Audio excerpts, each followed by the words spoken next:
Assalamualaikum warahmatullahi wabarakatuh. Nama saya Almairat Rasidah, NIM 139, akan menyampaikan materi pembangunan ekonomi berkelanjut. Isu pembangunan berkelanjut menjadi bahan perbincangan dalam setiap disiplin ilmu, tetapi sekalipun demikian ilmu ekonomi menjadikan sebagai konkurren utama dalam pembangunan di masa yang akan datang. Pembangunan sendiri didefinisikan sebagai upaya untuk meningkatkan kualitas hidup secara bertahap dengan memanfaatkan sumber daya yang memiliki negara dengan bijak. Konsep pembangunan berkelanjutan merupakan perkawinan dari 4 teori pembangunan, yaitu teori pembangunan berimbang yang menekankan pada pembangunan masyarakat antara pertanian, pertambangan, industri, dan lain sebagainya.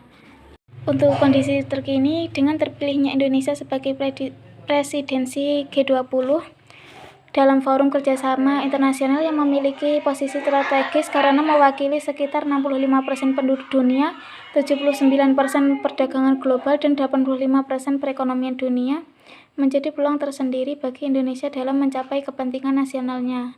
Dilaporkan dari laman Kementerian Luar Negeri Republik Indonesia sebagai presidensi G20, Indonesia mengusung semangat pulih bersama dengan tema Recover Together, Recover Stronger.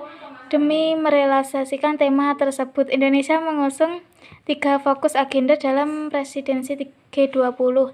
Dilansir dari website resmi Kementerian Keuangan Republik Indonesia, staf ahli bidang ekonomi makro dan keuangan internasional Kementerian Keuangan Wempi Saputra menjelaskan 3 agenda yang menjadi fokus Indonesia dalam G20 ialah arsitektur kesehatan global, transformasi ekonomi digital, dan transisi energi yang berkelanjutan.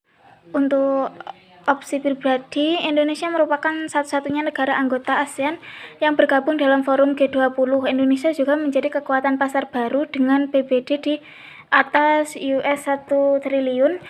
Manfaat yang diperoleh Indonesia saat menjadi presidensi G20 dapat dilihat dari aspek ekonomi, diantaranya meningkatkan konsumsi domestik hingga 1,7 triliun, penambahan PDB nasional hingga 7,4 triliun, melibatkan UMKM, serta menyerapkan 33.000 tenaga kerja di berbagai sektor. Selain itu juga dapat terciptanya lapangan kerja dengan jumlah besar dari 157 pertemuan yang akan dilakukan. Selain itu, Indonesia dianggap sebagai negara terbesar di ASEAN yang memiliki perekonomian dan sistem politik yang stabil, sehingga Indonesia memiliki kesempatan dalam membuat kebijakan pemulihan ekonomi.